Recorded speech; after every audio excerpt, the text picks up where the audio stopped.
এটা হচ্ছে বর্তমান ইসিবি চত্বরের অবস্থা। ছাত্র আন্দোলন, ফ্যাক্ট এইচএসসি পরীক্ষার্থী, এরা হচ্ছে শিক্ষামন্ত্রীর পদত্যাগের দাবিতে এরা ইসিবি চত্বরের রাস্তা বন্ধ করে দিচ্ছে।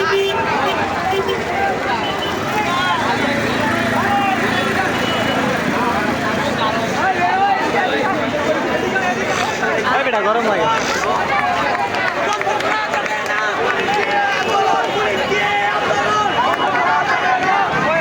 বর্তমান ইসিবি চত্বরের অবস্থা, ছাত্ররা শিক্ষামন্ত্রী মিল্টনের